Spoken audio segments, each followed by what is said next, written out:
Am I the only one that didn't know underground lines could save our communities? Each year, hurricanes, wildfires, floods, and ice storms wreak havoc, knocking out power and communications. Imagine a solution that minimizes these disruptions. Enter underground power and telecommunications lines protected by HDPE conduit. By burying these lines, we shield them from nature's fury. No more downed lines from storms or wildfire. Plus, it's cost-efficient. Less maintenance means fewer headaches and expenses for our local governments. And let's be honest, it looks way better without those ugly poles and wires cluttering the skyline. But here's the kicker. During emergencies, reliable power and communication are crucial.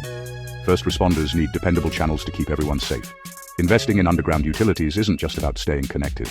It's about boosting our community's resilience and quality of life. Plus, HDPE conduit is eco-friendly and built to last over 50 years. So let's dig in and fortify our future. Stay connected, stay resilient, go underground. Visit the Plastics Pipe Institute's Power and Communications Division for more information on undergrounding and follow us on LinkedIn.